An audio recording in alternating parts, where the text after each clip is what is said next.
C'est l'histoire d'un entrepreneur pour qui donner, c'est donner. Un entrepreneur contracte un prêt pour son activité. Sa partenaire de Pax, voyant qu'il ne parvient pas à faire face à ses échéances, décide de rembourser une partie des sommes. Mais lorsqu'ils se séparent, elle demande à être remboursée. Selon elle, le fait qu'elle l'ait libérée de sa dette en payant une partie du prêt entraîne automatiquement l'obligation pour lui de la rembourser.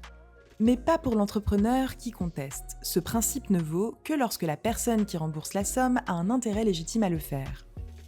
Or, son ex-compagne, qui n'était pas liée à son activité et donc non tenue au remboursement de cette dette, n'avait aucun intérêt à le faire.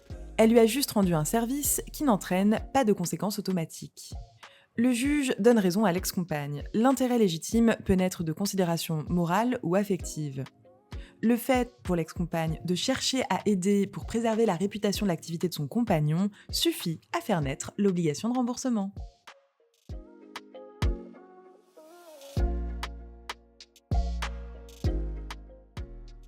Le mécanisme de subrogation s'applique lorsqu'une personne, appelée le solvens, parce qu'il y a intérêt, paye une somme entre les mains d'un créancier, libérant ainsi un débiteur de son obligation initiale. Par l'effet de la subrogation, le débiteur se voit alors obligé envers le solvens. Il était considéré que l'intérêt légitime du solvens devait naître d'une obligation qu'il avait lui-même sur la dette. Cependant, les juges admettent désormais que d'autres causes peuvent faire naître cet intérêt légitime.